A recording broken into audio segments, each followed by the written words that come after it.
Okay, hello students, welcome to Nitin Online Classes. So, in this video, we are going to discuss the further segment of the chapter that we are doing is development. So, in this video, we are going to talk about the public facilities. तो last video में हम लोगों ने बात की थी what are the different other criterias which are equally important along with the income, especially the average income or the per capita income.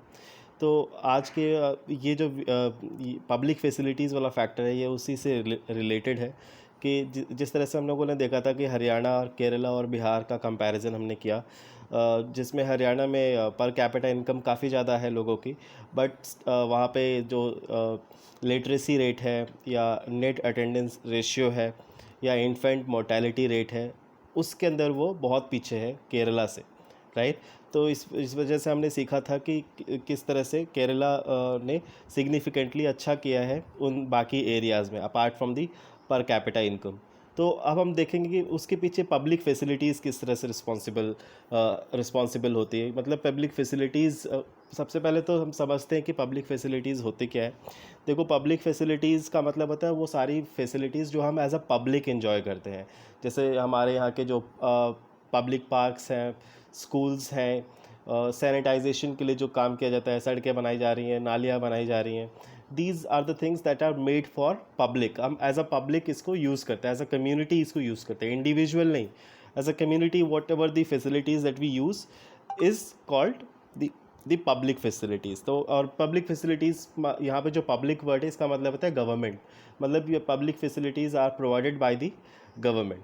तो जब गवर्नमेंट प्रोवाइड करती है तो definitely government will make sure that the maximum number of population और maximum number of people are enjoying those services. तो अब देखो, public facilities की ज़रूरत क्यों है। देखो, ऐसे बहुत सारी चीज़ें हैं, there are so many things that we can not buy with the money. अब जैसे ये लाइन जिसे which is in bold letters, money in your pocket can not buy all the goods and services that you may need to live well. ये बहुत ही important line है। मतलब जो तुम्हारे जेब में पैसे हैं उससे तुम सभी तरह की वस्तुएं और वो सभी तरह की सेवाएं नहीं खरीद सकते जो तुम्हें एक अच्छे जीवन जीने के लिए चाहिए। तो income by itself is not a completely adequate indicator of material goods and services that citizens are able to use.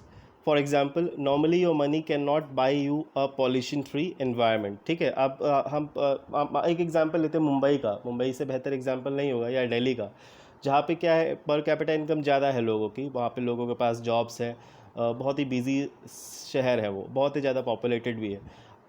लेकिन क्या वहाँ पे एक पॉल्यूशन फ्री एयर है या क्लीन ड्रिंकिंग वाटर है, वो बहुत सारे लोगों के लिए अवेलेबल नहीं है। हम लोग रिपोर्ट्स में, आर्टिकल्स में इजीली देख सकते हैं कि दिल्ली का पॉल्यूशन पॉल्यूशन लेवल हमेशा जो है वो खतरे के निशान के ऊपर रहता है। पॉल्यूशन लेवल वहाँ पे जो सांस लेने वाली हवा है, दैट्स नॉट वर्थ ब्रीदिंग।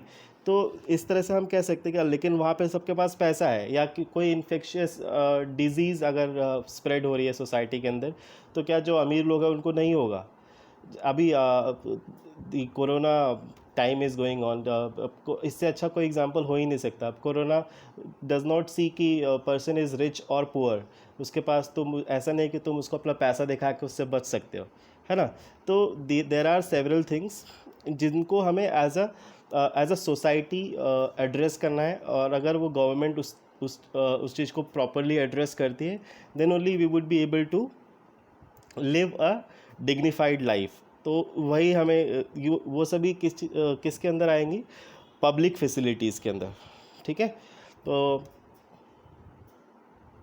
अब हम देखेंगे कि actually for many of the important things in the life, the best way, also the cheapest way is to provide these goods and services collectively। जब हम देखो, अब ऐसा तो है नहीं कि केवल तुम्हारे लिए, अगर तुम इंडिविजुअली स्कूल जाते हो, केवल एक बच्चा स्कूल जाता है, तो ऐसा तो है नहीं कि खाली एक स्कूल एक बच्चे के लिए होगा। जब हम एक पब्लिक फैसिलिटीज़ को पूरी पब्लिक के लिए प्रोवाइड करते हैं, तो उसको हम ज़्यादा चीप, मतलब at the lowest cost provide कर सकते हैं। क्यों? क्योंकि इसमें maximum number of people will be involved and they will be taking the services.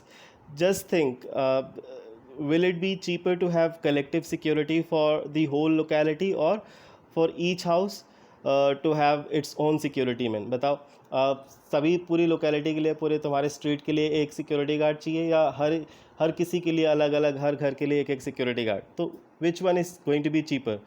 The collective one, जिसमें पूरी स्ट्रीट के लिए या पूरी सोसाइटी के लिए security guard will be required. What if no one other than you in your village or locality is interested in studying? तो क्या उस केस में तुम्हारे लिए ये पॉसिबल हो पाएगा कि तुम अकेले पढ़ सको, जब तुम्हारी पूरी कम्युनिटी के अंदर कोई और बिल्कुल भी पढ़ना नहीं चाहता? ऐसा तभी पॉसिबल हो सकता है जब तुम किसी ऐसी कम्युनिटी में रहते हो when maximum people are able want to study, they are interested in studying, है ना? तो इसलिए कलेक्टिवनेस का अपना इम्पोर्टेंस होता है, कम्युनिटी का अपना एक इम्पोर्टेंस होता है, और हम पब्लिक फैसिलिटीज़ की वजह से ही चीज़ों को और बेहतर कर सकते हैं। जैसे कि हम केरला के एग्जांपल लेते हैं, केरला के अंदर पर कैपिटा इनकम कम है, बट वहाँ पे पब्लिक फैसिलिटीज़ अच्छी हैं। पब्लिक फैसिलिटीज़ मतलब जैसे हेल्थ सेक्टर में उन्होंने काफ़ी काम किया है, एजुकेशन सेक्टर में काफ़ी काम किया है, means their literacy rate is high. तो उसका फ़ायदा क्या हुआ उनको वहाँ पे? उसका फ़ायदा ये हुआ कि वहाँ पे जो मोर्टेलिटी रेट है, इन्फेंट मोर्टेलिटी रेट, वो बहुत ही कम है, और जो रेशियो है स्कूल जाने वाले बच्चों का, the ratio of school going children is high there in Kerala. तो वो किस वजह से है? क्योंकि वहाँ की जो पब्लिक फैसिलिटीज़ है वो काफ़ी इम्प्रूव्ड है।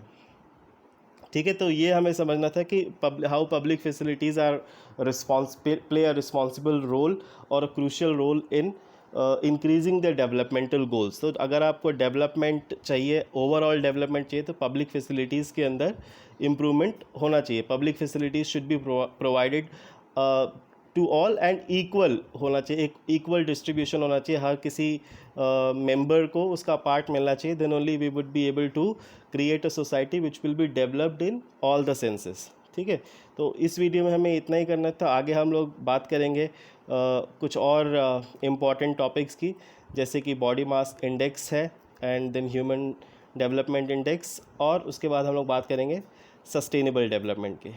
Till then, good bye.